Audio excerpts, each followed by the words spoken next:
Magandang gabi, Mr. President, Mayor Rodrigo Roa Duterte, mga kalihim at buong sambayanang Pilipino. Naatasan po ako ng ating Pangulo na basahin sa inyo ang rekomendasyon ng inyong IATF. Ang unang rekomendasyon po ay kinakailangan mag-approve ng minimum health standard na patutupad po simula ng April 27, 2020. Ito po ay maging applicable sa lahat ng ECQ. Itong mga guidelines po ay dapat matapos by April 25, 2020. Ang gagawa po ng guidelines, ang mamumuno po dito ay ang Department of Health at siya ang bubuo ng guidelines para po sa mga hospital, para po sa testing at para sa hygiene. Ang DOTR naman po ang magre-recommend ng guidelines para sa public transportation. Ang DTI naman po ay bubuo ng guidelines para sa mga employers. Ang DOLI po ang magbubuo ng guidelines para sa mga manggagawa at ang DPWH ang bubuo ng guidelines para sa infra construction. Ang decision po pagdating sa ECQ, pagdating ng Mayo 1, 2020, panatiliin po ang ECQ sa NCR, Region 3, Region 4A, and all other areas kung saan mataas pa po ang banta ng COVID-19 hanggang Mayo 15. Magkakaroon po ng re-evaluation pagdating po ng May 16. Ang mga probinsya po na mananatili sa ECQ, National Capital Region, Benguet, pero po pwede pong mabago ito by April 30, Pangasinan, Bataan, Bulacan, Nueva Ecija, Pampanga, Tarlac, Zambales, Batangas, Laguna, Cavite, Rizal, Quezon, Oriental Mindoro, Occidental Mindoro, Albay, Catanduanes, Anique, Iloilo, bagamat meron pong to recheck itong Anique at Iloilo, Cebu at Cebu City, also subject to rechecking. At sa Mindanao po, ang probinsya ng Davao del Norte at Davao City. Ang lahat po ng probinsya na hindi kasama dito sa mananatili ang ECQ ay sa ilalim po sa new normal na tinatawag na General Community Quarantine. Ganun pa man, dito po sa mga lugar na mapapasailalim ang General Community Quarantine, may mga areas po na moderate na naka-orange. Ang ibig po sabihin nito, mag-i-evaluate pa po ako ano mangyayari dito sa mga lugar na ito kung magkakaroon nga ng General Community Quarantine o mananatili ang ECQ. Ito po ang para sa mga probinsya ng Abra, Ilocos Norte, La Union, Cagayan, Isabela, Nueva Vizcaya, Marinduque, Camarines Sur, Aklan, Capiz, Samar, Western Samar, Zamboanga del Sur, Lanao del Norte, Misamis Occidental at Misamis Oriental, North Cotabato, South Cotabato, Maguindanao. Yung mga areas naman po na low at moderate ay mapapasilalim nga po sa GCQ, ang new normal.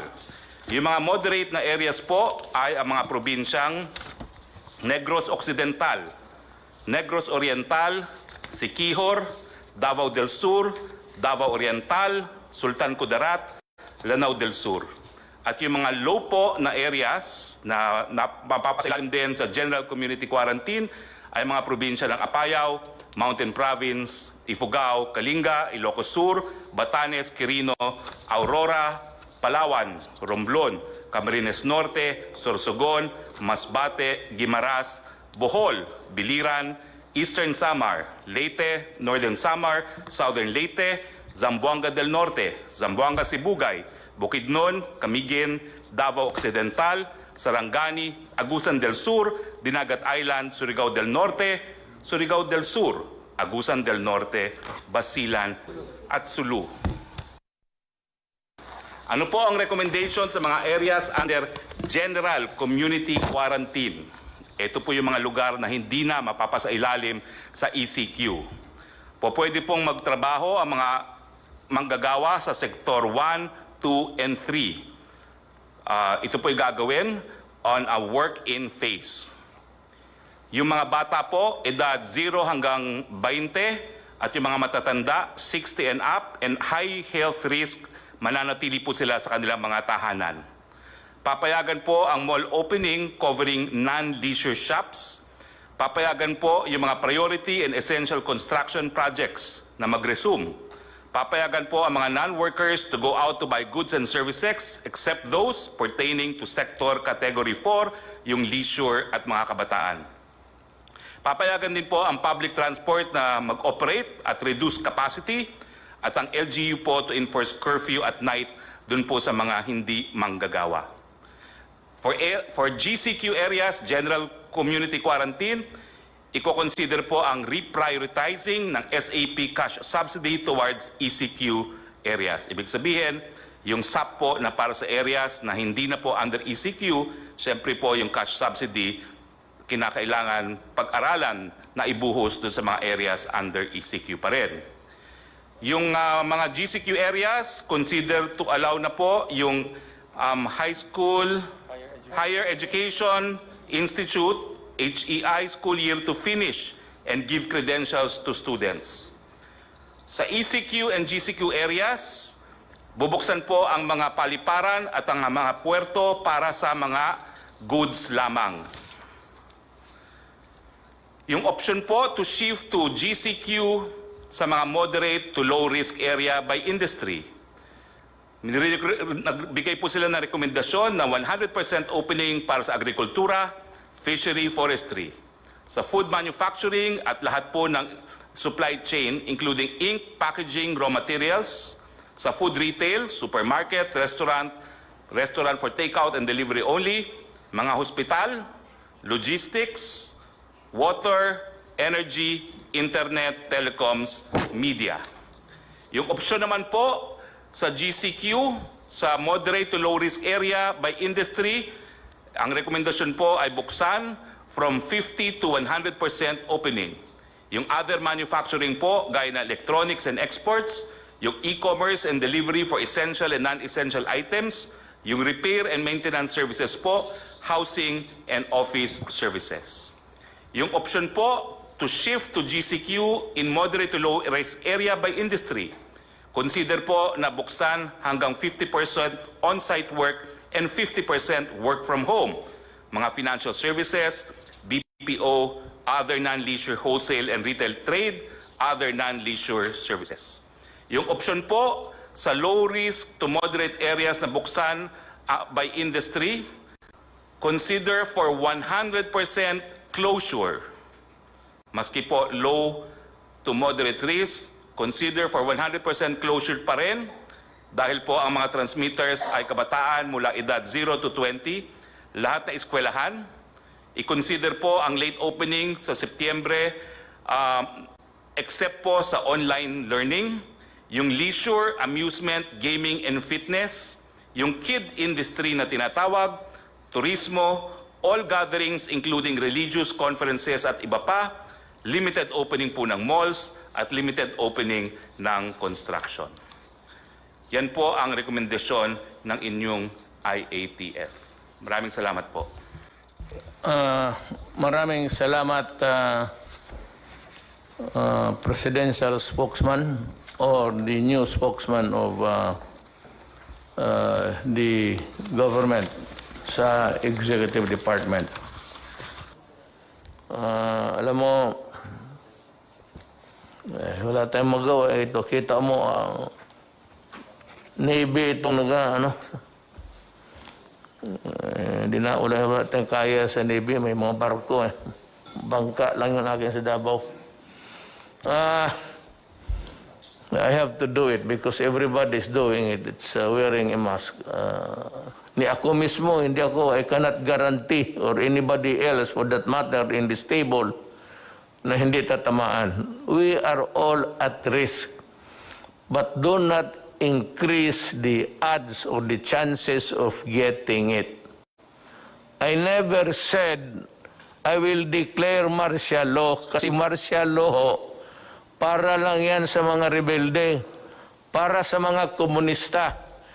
Now, let me be very clear on this. If itong lawlessness which has imposed on us by the NPAs for the longest time, 53 years, baski saang probinsya may NPA. Kanina o kahapon, 2 army nag-escort para i-deliver ang supply sa mga tao, pati pera, pinatay ninyo. If that is not lawlessness, what is that? Tell me. Kaya ngayon, pag nagpatuloy kayo ng lawlessness ninyo, patay dito, patay doon, and it's happening all over the Philippines, maybe I will declare martial law because kayong mga NPA ang numero 1. Kinukuha ninyo yung mga tulong sa tao, pati yung supply pagkain nila. Kaya, I am now warning everybody and putting notice sa armed forces pati police. I might declare martial law. And there will be no turning back. Kung ano ang martial law na klaseng gagawin ko, akin lang yan. Pero kung gusto ninyo, kasi pinagpapatay ninyo yung mga sundalo ko, pati pulis, na wala namang ginawa, kung hindi samahan lang yung nagdi-deliver ng pera, pati pagkain. Ang utos ko sa kanila, patayin kayo, o di patayin ninyo sila. Lahat na. Tapusin na natin ito sa panahon ko. I have 2 more years. I will try to finish all of you. Pati kayong mga legal, magtago na kayo. Huwag ninyong sabihin, putang ina na wala kayong, you know, you're bullshit, you're the legal France. Sa inyo, kumukuha kayo ng pera. Ang mga negosyo dito na malalaki sa Pilipinas, nagdideposito ng pera yan sa bangko, sa account ninyo. Kinukuha ninyo yan. Yan ang totoo dyan. Kaya nabubuhay yung NPA. Pati pa yung extortion ninyo doon sa labas. Marami kayong pera. Alam mo, ang gobyerno ayaw niyan. Government is very jealous. There is only one entity who can collect taxes. It's government. And that money must be put to good use. O hindi naman kami, kung hindi ka makabayad, wala naman kami pinapatay. Kung wala talagang ikabayad, anong gawin natin? Wala naman kayong nabalitaan na kulong. So, we do not do that. But do not force my hand into it. Kaya kung hindi, pag martial law, lahat kayong mga legal fronts, magtago na kayo. Magtago na kayo. Huwag ninyo akong bulahin. Galing ako dyan. Alam mo yung karapatan noon, ang unang, ang predecessor na tinatawag nila was the Committee of Justice, Freedom, and Democracy. In Davao City, I was a fiscal, but I was handling the karapatan noon sa Davao. For the reason na hindi ko nagustuhan yung klaseng pamaraan sa gobyerno. It was a dictatorship and it was not really, hindi naman tayo sinira ang demokrasya. Kaya kung sabihin ninyo na sisirain ko ang demokrasya, hindi. Lulutasin ko ang demokrasya sa inyo. You made it impossible for me to move. At gusto ninyo ipasok muna yung mga demand. Ayaw naman ng military. Binigay ko sa military yung papel ninyo. Sabi ng military, ayaw nila. Sabi ko, you explain to me bakit. So I gave them about 2 hours explaining to me bakit. Bakit hindi pwede yan? Ganito yan, sir. Sabi ko, sige, naniwala ako sa inyo. And I'm calling the armed forces to invent something more, to innovate so that the soldiers will not be at the mercy of them. Pag dalawa lang yung sundalo, kawawa naman. Magdating yan doon, they will just swoop down, isang 10, wala talagang lawan. Kaya sabi ko, at this time, the armed forces should go into innovations. Sabi ko, huwag ka mag-surrender, ha? Kayo mga NP, do not ever raise your hands. Kasi ang order ko, kung lumaban ka na. Huwag kang mag-surrender. Napunta tayo dyan kasi galit ako. Kasi pinapatay ninyo yung tulong sa tao. Yung tulong sa tao will continue. We will not reduce the volume at this time, but we are running low of funds. Secretary Dominguez might want to tell us what he is doing and planning to do so that we can have the level of the money supply so that we can maintain our assistance to everybody. Sani? Tagalogin mo lang, Sani. Maraming salamat, Mr. President. Ang katotohanan po, ang budget natin para sa 2020 ay 4.1 trillion pesos. So far, ang nagastos po natin is already for this COVID is na hindi natin plinano ay 352.7 billion pesos na. At masasabi ko po na so far, na-finance natin itong amount, na-finance natin partly sa tax collection, pero bumababa na ho yung tax collection natin.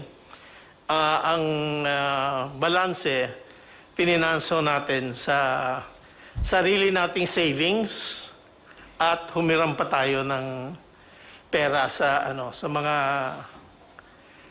multilateral agencies kagaya ng ADB at World Bank. So far ho, sufficiente po yung cash natin, pero naiipit na po tayo sa budget allowance natin. So yan po ang problema natin ngayon. May cash ho tayo, pero wala ho tayong authority gumastos ng ganong kalaki. So we're making sure na lahat ng gastos natin ay number one, for the benefit of yung pinakamahirap sa bayan natin. At rinireserba ho natin yung balanse para sa mga build projects natin para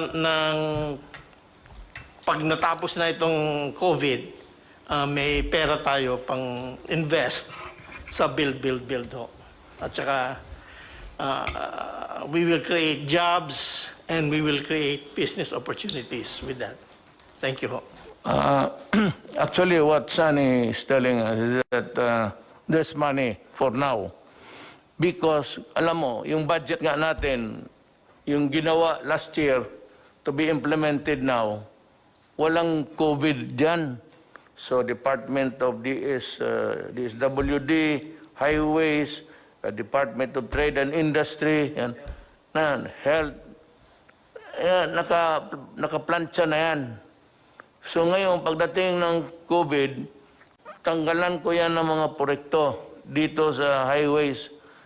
Yung highway dyan, wala na muna yan. Sabihin ko kay Tugadi, huwag na muna yan. Minus yan. Lahat para makapag-ipon at kinuha na yung budget, na yung regular budget sana kung walang COVID,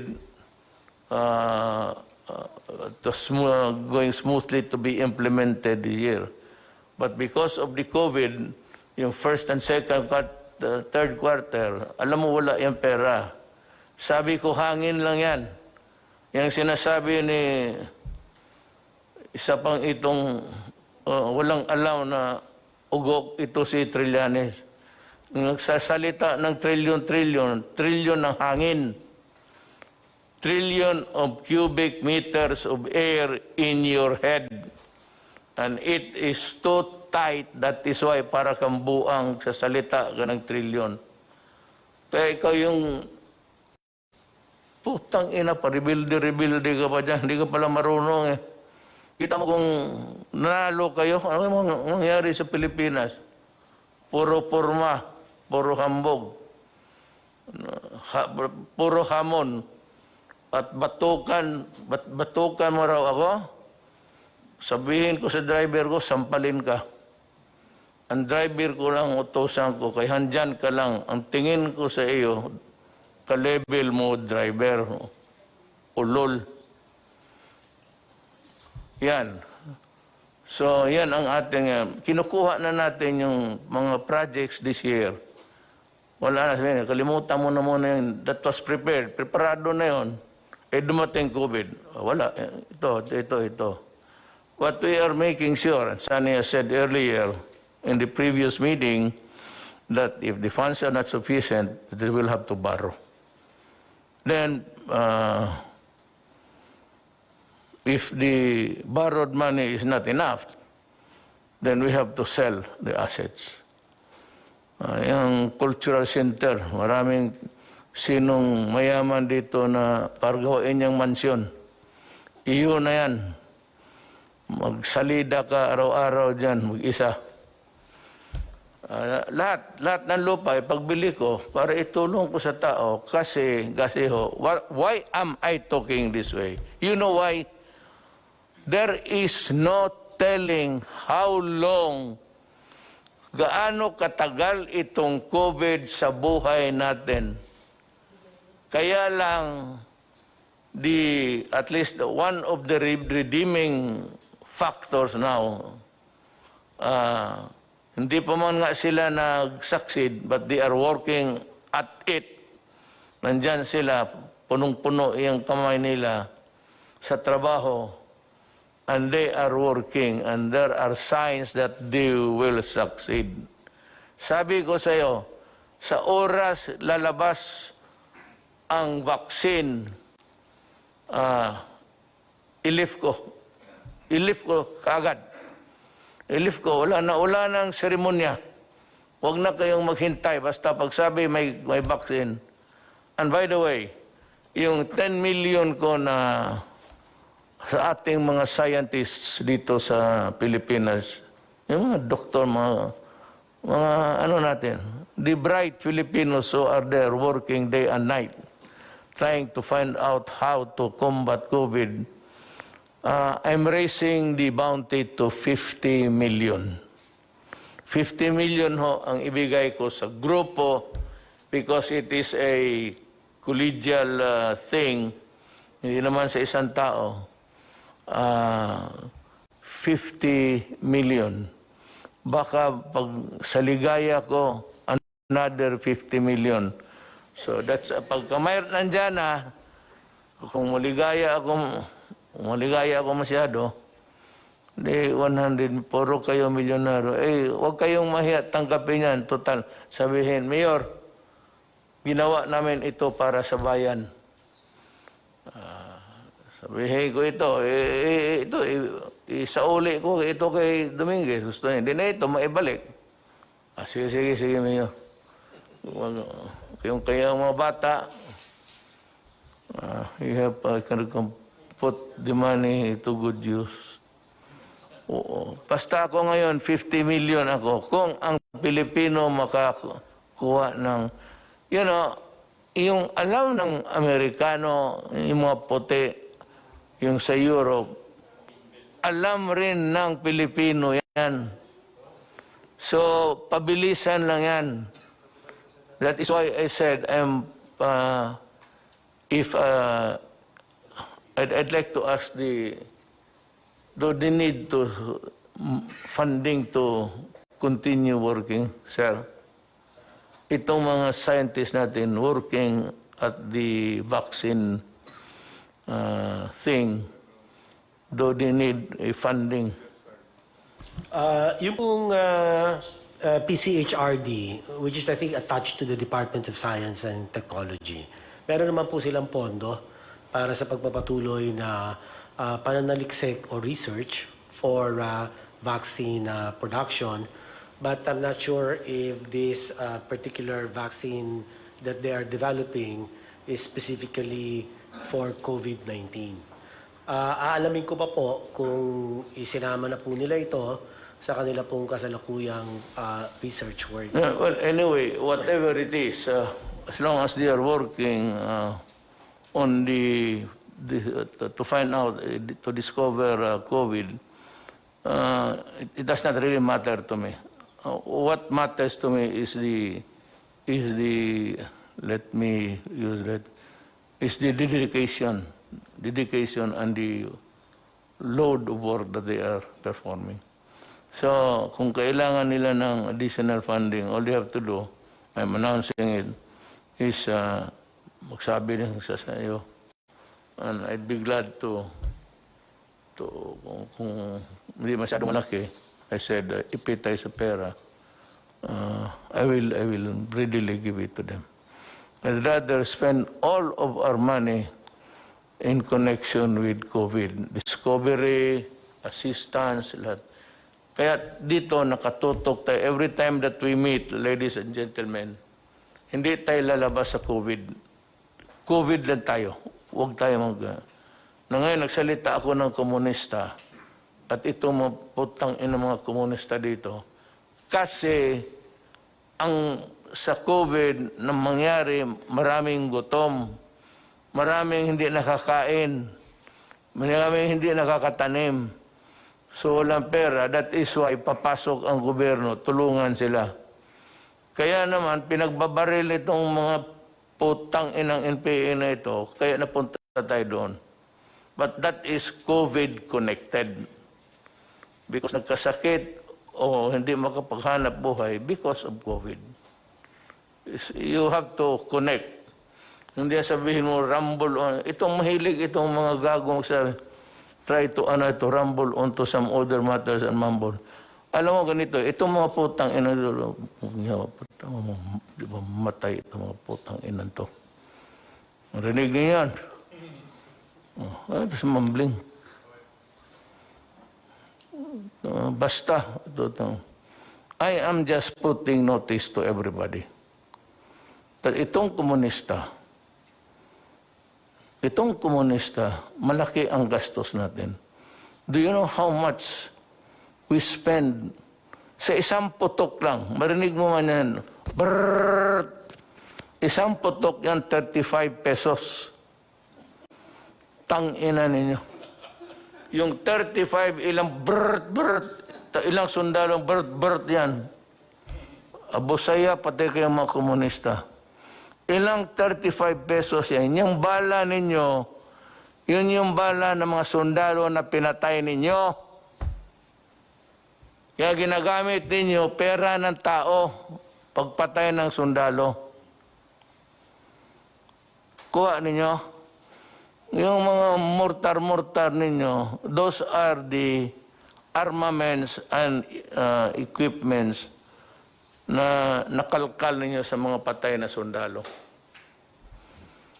Yan pinaputok ninyo, pati pinaputok ng sundalo, pera ng tao yan. But you are not the government. Sige. Yan ang history ng COVID. You will always be a part. Someday, if we will write a narrative of the COVID, nandyan talaga kayo sa isang chapter sa putang ina para sa inyo. You see how you punish the Filipino people for your ideology. Kayo mga NPA na kikinig, sumurinder kayo. Kagaya ng ginawa ko sa Mindanao. Bibigyan ko kayo ng bahay, bibigyan ko ng hanap buhay. Huwag ninyo agawin yung assistant dyan. Kaawa naman yung tao. Pagkain nila yan, kunin ninyo, wala na. Para na rin pinatay mo yung mga pamilya dyan sa mga lugar na hindi maabot ng sundalo. Ang nakakarating dyan yung mga ano lang, walang armas yung mga DSWD. Pero yung mga escort, pinapatay niyo. That's why I'm asking the armed forces now and the police to reconfigure, kasi marami na akong patay, to reconfigure how to go about escorting the health workers. Pakinggan natin si Department of Trade, yung dahan-dahan na pagpasok ng ibang sektoro. Pag-Tagalog na lang po kayo. Okay po. Dito po tungkol sa ECQ. Sa you ease up the quarantine to allow certain sectors. Ikaw ho ang nakaalam niyan. Opo. You know better than us. So, Opo. Mr. President, ang maganda hong nangyari ngayon, even under the enhanced community quarantine, para po hindi tayo magkaroon ng kakulangan sa pagkain, pinagpatuloy ang pag-supply ng food production, pinagpatuloy ang paggawa ng mga pagkain. Tulad doon ng mga canned sardines, gatas, instant noodle, yung mga basic manufactured products, para parating marami hong supply sa grocery and supermarket. Dahil po kahit community quarantine, ito po yung mga inalaw na mag-operate. So inalaw po ang food production, inalaw po ang mga essential products tulad ng sabon for hygiene, sabon, shampoo, pati ho yung essential din po yung mga alcohol para ho sa mga panahon ngayon. Yung iba hong hindi essential products, hindi ho muna natin pina-operate. In keeping, dahil po gusto po natin ang mga taong bayan as much as possible nasa bahay. Kaya ho piling-pili lang yung pinayagan natin, yun dun lamang sa makakatulong sa food availability. Hindi tayo magkaka-shortage, kaya pinapaalala natin sa taong bayan na huwag magpapanik dahil kahit ho naka-enhanced community quarantine, ay napakadami ho nating pagkain, yung supply. In fact, dahil sa pagmi-meeting ng ating IATF, eventually, inaalaw po natin kahit lagpas 50% yung skeletal workforce. Hindi na skeletal workforce na 30% lamang ang allowed. Kailangan more than 50%. Ibig sabihin, maraming tao. Para ho, ang ating production rate umabot sa 80 to 100%. So, para hindi magkaroon ng shortage. Pangalawa ho, yung ating mga finished good inventory, yung mga gawanan na produkto, ay more than 2 weeks, 2 linggo equivalent. Hindi tayo magkukulang. At yung raw material na ipoproduce pa lang para gawing finished goods, mga 45 days, lagpas sa 1 buwan. So, ibig sabihin ho, marami ho tayong pagkain. So, yan po yung mga iba sa mga inaalaw ngayon na dito sa environment ng ECQ, food products, essential products. Allowed din po siyempre yung iba hong operation tulad doon ng mga bangko para ho may mga gusto mag-withdraw sa ATM, may i-allow po yon. Siyempre po, agriculture products, doon magsisimula yung pagkain, allowed din po yung mga ganitong activity. Ang nakabitin na lang po ay yung sa construction, yun po yung pag-uusapan pa moving forward, pati ho yung sa mga SMEs, yung mga malls. Kasi ho, pag yun ho, maramihan kasi, kaya worried din ngayon po yung grupo natin kung i-open ho ba natin ito dahil contrary to dun sa gusto natin mangyari na panatiliin sa bahay ang mga taong bayan. Pero ho, ito ho ay pag-uusapan pa. Yung mga iba hong mga essential activities, so inaalaw naman po during the enhanced community quarantine. Ang isa pa hong sinisigurado natin ay ang pricing Wala hong profiteering or wala rin yung nagsasamantala sa hoarding. At diyan po, nagsama-sama po ang DTI, ang PNP, CIDG, NBI, DA at saka DOH. Diyan po marami, over 500 na po ang ating mga nahuhuli na mga profiteers at mga hoarders. Kaya babalaho talaga yan. Ay, isa pa hong magandang nangyayari ngayong ECQ ay yung mga manufacturers natin na re-repurpose. Yung mga dating hindi gumagawa ng mga face mask or hindi gumagawa dati ng mga personal protective equipment, ngayon ho ay gumagawa na sila.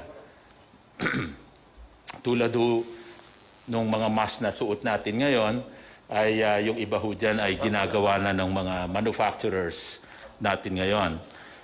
Kahapon lang ho, Hanap ka, bigyan mo sana. Kahapon lang ho ay inalaw po natin, nag-turnover tayo ng 10,000 pieces ng PPEs out of the 300,000 na PPEs at yun po yung donation po ng San Miguel Corporation para ho sa PGH, tinurnover po natin sa DOH. So 10,000 po yun out of the 300,000 na ipuproduce pa para sa ating mga health workers. So meron po tayong mga manufacturer na nilipat yung kanilang production para makaproduce ng mga masks, PPEs, pati ventilators gagawin na. Mga 10 kumpanya na ang may involved dito sa repurposing yung manufacturing. Ibig sabihin, magpuproduce na sila ng mga critical products na kailangan ngayon. And moving forward lang po, last 2 items, marami ho tayong piniprepare na tulong sa MSMEs, micro SMEs, lalo na pag na-lift na itong ECQ. Nandyan ho yung pauutangin sila, low interest rate, dun po sa inyong programa na P3, Pondo sa Pagbabago at Pag-asenso. 1 billion po yun, nakalaan doon. At sa tulong po, pakikipag-ugnayan sa DOF, sa Land Bank and DBP, another maybe around 30 billion na pwedeng ilaan din para sa mga micro SMEs.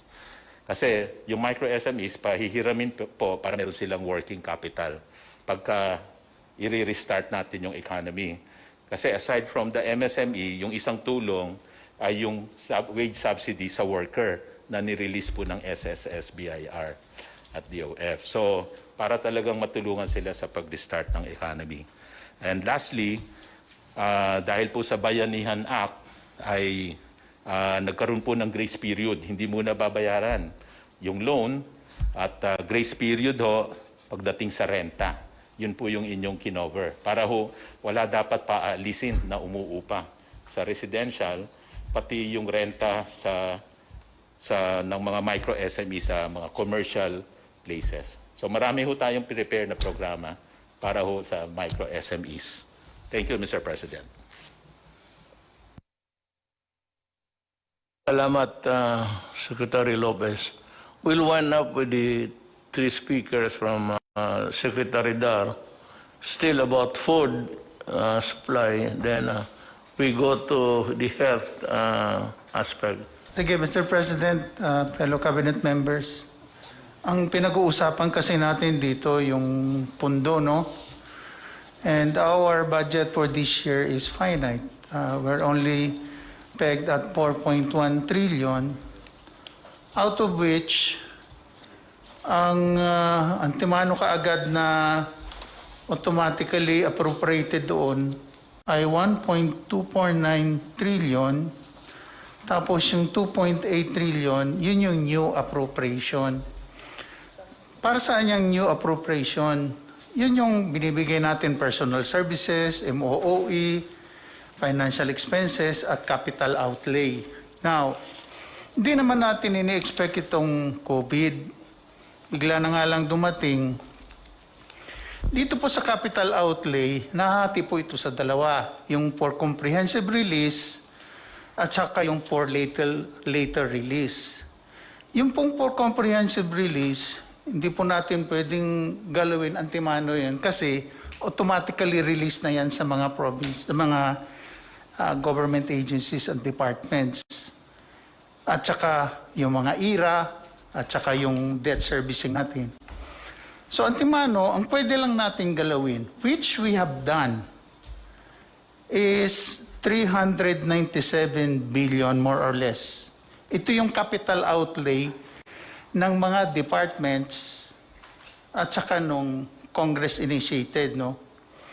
Sa ngayon, ang nagagamit na natin, 352 billion na. So, konting-konti na lang natitira. And we're not even sure na ito yung nasa always at the back of my mind also dahil ako parating nasisisi pagka natagalan yung release at saka may nagagamit na hindi daw dapat gamitin. But where else can we go?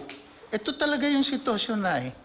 And that therefore, ang sinasabi lang natin, i-consider natin yung possibility of second wave. Pag nag-second wave, paano yun?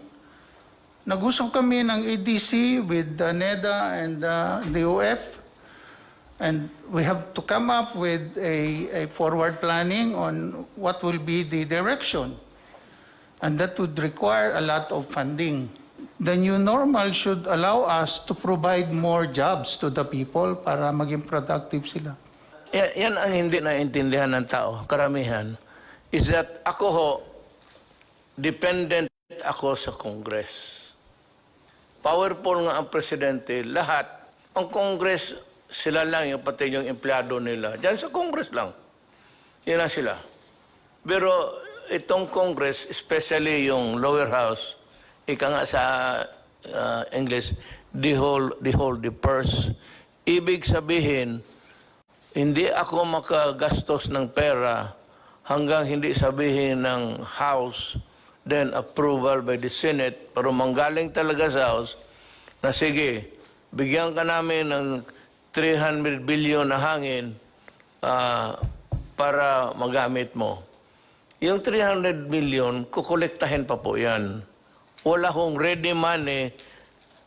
Sabi mo nandyan. Yung sinabi kong 300 na tinago ko, savings yun sa gobyerno, na sinabi ko kay noon, started, kailan ba ako nag-umpisa? 2015. 16, nag-ano na kami ng pera. Dahan-dahan lang, kukunti-kunti. Saving, parang alkansiya, mag-alkansiya kasan. Kaya mayroon na kaagad akong ready. But yun naman was not really for the purpose of spending for the COVID. Because wala pa naman ang COVID noon. It was a non-existing alien. And hindi natin alam. That was intended, nasabi ko san, before I go out, makita lang man ng mga tao na ang pera na hindi na ginastos ng kung todo-todo, nag-save tayo. That was my only purpose actually. Ngayon, nandoon ang COVID. Now, dito yung sinasabi ni Wendell, tama yan. Mag-appropriate ang lower house, House of Representatives, yung mga congressman, hindi yung senador. Manggaling sa kanila, mga congressman, mag-appropriate sila ng pera, bigyan ako ng authority na gastuhin yon. Kung ma-approve na rin sa Senado. Ang problema, kung may pera ba? Kasi ang koleksyon nandito sa akin. Nandito kay Sunny, tapos tanungin siya, may pera ba dyan? Sabi, meron no dito na 400 million. O sige, gamitin natin yan. So, doon sa Congress, somebody will sponsor a bill, appropriation. It has to be sa budget. Ang sabi ni Wendell na supplemental budget. Kung may pera, pero kung wala, walang i-appropriate because there is nothing to appropriate. Wala tayong ma-appropriate kung walang pera. That is why sabi it's dwindling, paliit ng paliit. Because ang inasahan natin na first quarter, second quarter, na collection, wala na. Napurnada na because sarado ang mundo. Ang komunidad hindi gumagalaw. Wala na nagtrabaho. lahat tayo, pati ako sa puro papel, isang katerbang papel, yun lang man to, dinala sa bahay ko, babasahin ko lahat yan, hindi ako nagpipirma ng hindi ko nababasa. Tapos, para hindi tayo masabit, tapos, yan ang trabaho ko. Wala nagtatrabaho. So, yan ang problema ngayon. It's really a question of money. Money has always been since time immemorial. Now, remember that wala kaming hangarin na pigilin yung pera. It's not ours, it's not anybody's money, but it belongs to the Filipino people and should be spent for the welfare of the Filipino people. Hanggang dyan lang. Now we go to Secretary Dar to see how the agricultural sector is coping up. Thank you, Mr. President. Marami pong salamat. Sa agrikultura po naman, under the enhanced community quarantine for Luzon and vis-a-vis agriculture and food, ang una po natin tiningnan po yung food availability, food accessibility and affordability, plus yung price stabilization and the movement and logistics relating to the food supplies.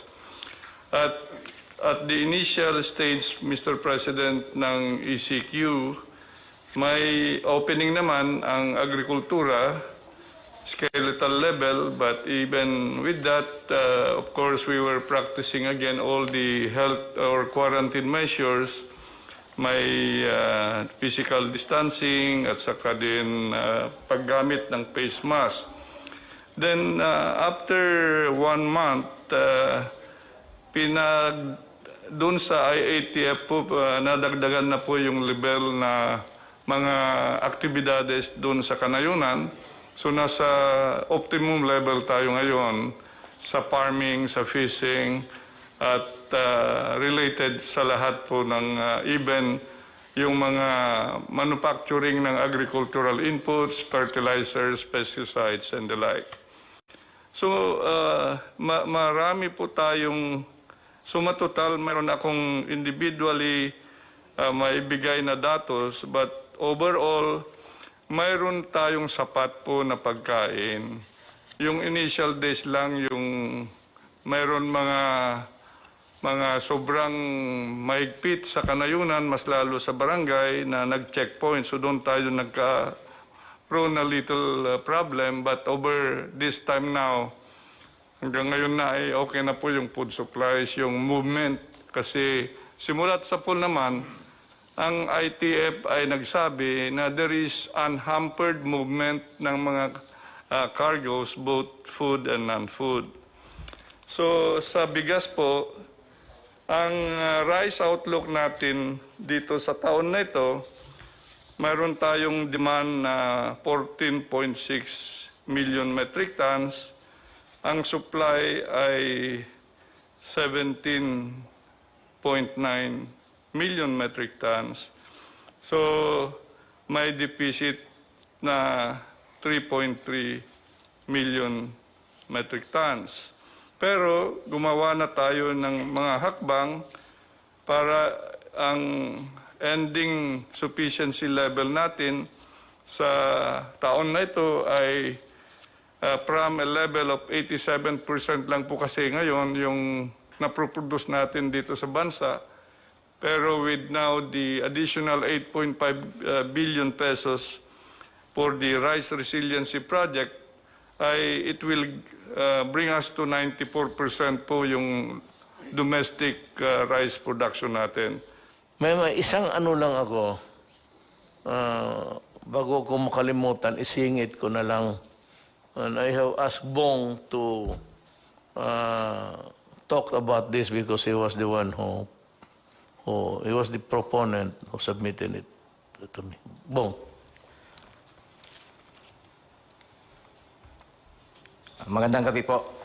Habang patuloy nating nilalabanan ng COVID-19, paghandaan na natin ngayon pa lang ang new normal, nananawagan ako sa pamahalaan na mag-umpisang maglatag ng programang Balik Probinsya at iba pang hakbang na magbibigay insentibo sa ating mga kababayan na lumipat mula sa Kamaynilaan at ibang malalaking lungsod papunta ng mga probinsya. Nakikita naman natin ang naging masamang epekto at hirap dulot ng sobrang pagsikip ng mga tao at pamamahay. Katulad sa Metro Manila, mas mabilis kumalat ang sakit at mas nahihirapan ang ating national government at ang mga local government units na alagaan ang lahat ng apektado ng krisis na kinakaharap natin. Marami pong stranded, hindi sila nakaka-uwi dahil inabot na po sila ng enhanced community quarantine at maraming hindi nakakatanggap ng social amelioration dahil maaring magduplicate po kasi yung pamilya nila ay naiiwan po doon sa probinsya. Marami na tayong natutunan sa krisis na ito tulad ng hirap sa dulot ng pagkumpul-kumpol ng tao sa mga syudad. Simulan na nating paghandaan at tuluyan na nating aksyonan ang isyong ito at huwag nang antayin pa na mas lumala pa ang problema. Kailangan magkaroon ng gobyerno ng long-term solutions upang matugunan ito. Dahil sa kakulangan ng pangmatagalang urban planning at rural development sa mga nakaraang dekada, nagsipuntahan ang maraming mga probinsyano sa mga malalaking lungsod dahil andon ang oportunidad sa hanap buhay. As soon as the enhanced community quarantine is lifted and travel is gradually normalized, the government must encourage Filipino families to move out of Manila and other metropolitan areas. Government must provide them the means and incentives to go back to the provinces for good. LGUs must also ensure that necessary quarantine measures and mass testing for COVID-19 are in place to prevent those possibly infected from spreading the disease. Ilipat natin ang mga tao sa tamang panahon at kapag sinabi na ng ating health experts na ligtas na gawin ito, pero ngayon pa lang kailangan ihanda na natin ang ating mga probinsya.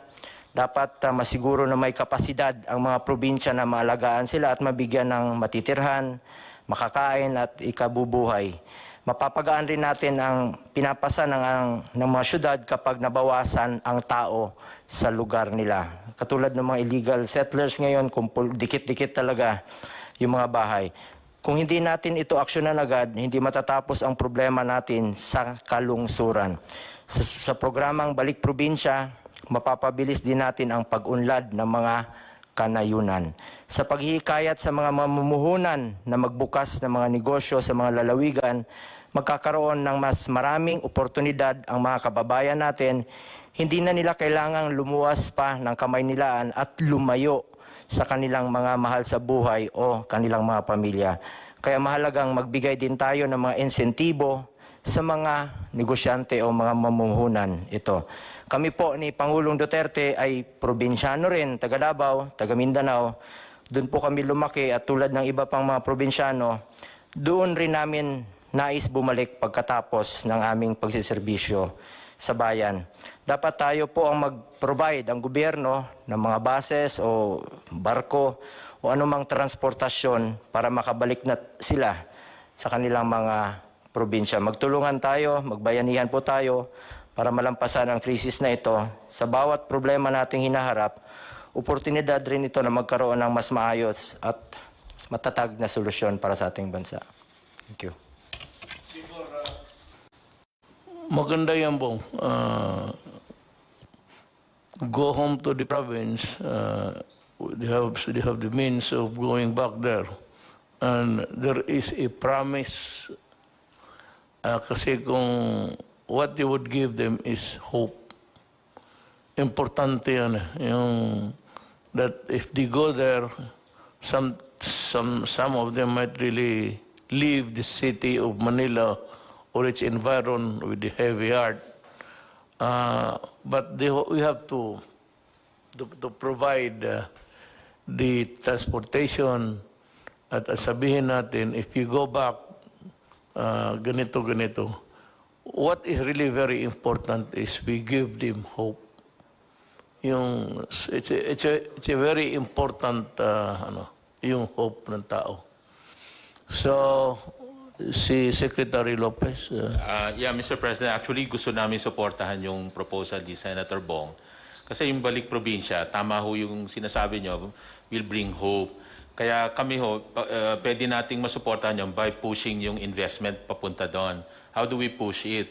So more incentives. Actually ho, sa ngayon, we can give more incentives papuntang probinsya kesa sa incentives na maglo-locate sa Metro Manila. Yun ho, ibig sabihin, more attraction to locate outside. Kasi pag nandun na yung incentives, may trabaho na doon. So even po dito sa tax reform na finalize ho ngayon sa Congress, it will give also additional years of incentives para talagang doon mag-locate outside Metro Manila. Parang balik probinsya objectives ni Senator Bong. Pangalawa ho, yung SME development. Everywhere ho yun, meron na funding ng, hindi pa naman siguro nawawala yung funding na yon kasi pang mahirap talaga yung funding na yon. Ito yung bibigyan na suporta dun sa mga negosyante sa barangay level na support. Yung gusto nyong bigyan na kahit 10,000 para may pangsimula na sila maliit na negosyo na mga SME ho na may pwede ka agad opportunity dun sa mga maliliit na nasa, para may opportunity umuwi doon. So yun po. Yun. Let me just give a warning. Alam mo, sabi ko, wag sa panahon ko. Pag sa panahon ko, talagang yayarain kita. Itong lahat ng pinaghirapan namin dito, study, NEDA, tapos Department of Trade, doing a lot of talking and convincing, and winning the trust of foreign or local big business. I do not want to humiliate people. I know that, alam mo, pagka tanggalan mo ang tao ng pride niya, masakit yan. I've done it several times. But every time, medyo nagsisisi ako, pero overall sabihin ko, total, para naman ito sa... I've done it several times when I was mayor. Talagang hubaran kita dyan sa harap. At baski regional director ka, patitindigin kita dyan sa harap ng Malacanang. Mamili ka. Totoo. Ikaw, examiner, okay. Tumindig ka dyan sa harap ng Malacanang. Total, itong Malacanang, palasyo mo ito. Ako dito, nag-uopisina lang. Tignan mo yung palasyo mo isang araw. Init at ulan. Pag namatay ka, mas lalong mabuti. Basta yan ang ko sa... Kaya itong pinag-usapan ngayon na i-dispersal, yung ikalat mo. Takot yung iba sa mga probinsya na medyo may history ng... Ako ayaw kong maghiya ng gobernador, mayor, sino ba naman ako, mayor lang rin. But, you know, I have a more, a greater burden, yung pinapasaan ko na trabaho para ito. Medyo sagrado sa tao ito. So, we take our oath of office. We are very proud. Presidente na ako, tapos gano'n, gawain ko talaga lahat. So, gusto ko lang ipakita sa mga tao, beginning ito, na paano sugpuin ang mga magnanakaw sa gobyerno. Pero ito ang igarantiya ko sa iyo. Putang ina ka, hubaran kita dyan sa harap ng tao. Our country comes first to us. Mahal ko ang bayan ko, mahal natin lahat. Gaano man tayo kaliit. Well, anyway, that's, I'm just talking about life. Buhay ba ng tao? Ito, I hope that God will be with us.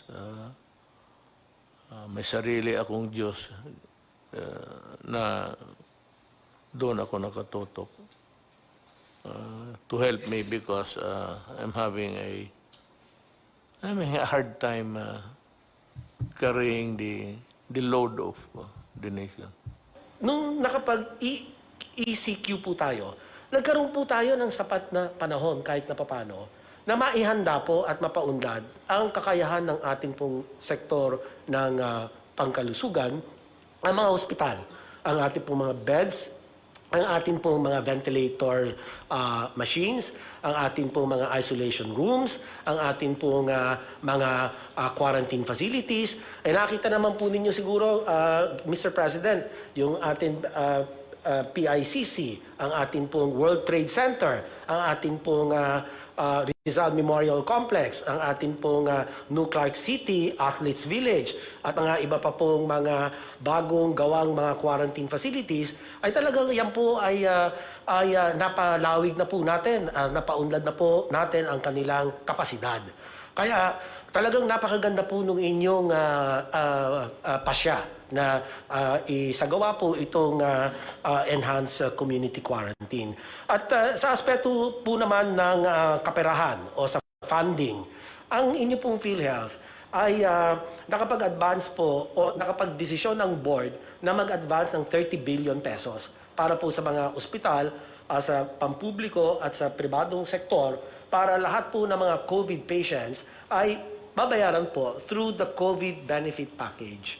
At in fact, ang board po ay nagpahintulot din na itaas, gumawa ng COVID benefit package, yung mild 43,000, yung moderate 143,000 per COVID patient, and for severe to critical, kaya pong bayaran ng PhilHealth up to 780,000.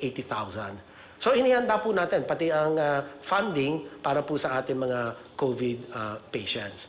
So sa pangkalahatan po ay ito po ang ating mga ginagawa at para naman po doon sa binabalak, batay po sa rekomendasyon sa inyo na i-extend yung enhanced community quarantine, okay po yun. Suportado po namin yan.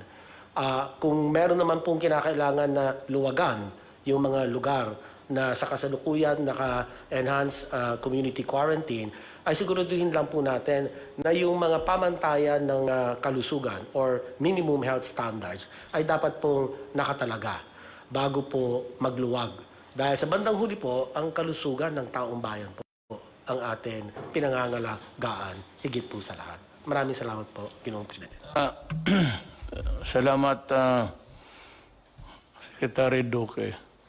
Magtanong kasi ang tao, ang interesado ninyong gustong lumabas sa bunganga ko, kailan ba talaga ito matapos? Ang COVID ho, hindi matatapos yan. It will be here and it will stay until kingdom come. Pero pag may bakuna na, baka sakali nga mauna tayo, ma-involve din yung ating mga scientists to work overtime to come up with a vaccine. COVID equals vaccine. Period. Siguro nasabi naman ng lahat ng dapat sabihin and the things that you must know and need to know, nasabi na po namin. And one thing I can assure you that we were just waiting for the right time. Tiisin lang muna natin. Ako nakikiusap na sa inyo para lang ito sa bayan. Because we are trying to limit the contamination. Kasi sinabi ko itong 6,981, pag ito ang nagkalat, mapoproblema po ako. Mas lalo. Pero ito bumababa na ngayon, mas maraming recovery by 722 as against 462. So, lahat ang sinasabi namin dito, totoo, walang sobra, walang kulang. At alam ninyo ang ginagawa namin. Kung nagustuhan ninyo, magpasalamat kami. Pag sabi ninyo kulang, then humhimi kami ng dispensa. We'll try our very best next time. Thank you. Maraming salamat po. Matapos pong makipagpulong ang ating presidente sa mga miyembro ng IATF, tinanggap po niya ang rekomendasyon ng IATF na ilagay po sa patuloy na ECQ ang NCR, Region 3, Region 4A at iba pang mga lugar hanggang Mayo 15 po. Ang mga lugar pong ito ay ang probinsya ng Benguet na po pwede pa pong magbago by April 30, ang NCR, ang Pangasinan na po pwede rin pong magbago by April 30, Bataan, Bulacan, Nueva Ecija, Pampanga, Tarlac, Zambales. Yung Tarlac at Zambales po pwede pa rin magbago by April 30, Batangas, Cavite, Laguna, Rizal, Oriental Mindoro, Occidental Mindoro, Albay, Catanduanes. Ang Anique at Iloilo pareho pong pwede pang ma-recheck. Ang Aklan at ang Capiz. Pati na po ang Cebu at ang Cebu City na subject din to rechecking. Ang Davao del Norte, Davao City at ang Davao de Oro po na subject pa rin to resetting. Lahat pong probinsya na hindi napasama sa listahan nito ay mapapasailalim po sa General Community Quarantine. Maraming salamat po. Magandang araw po sa inyong lahat.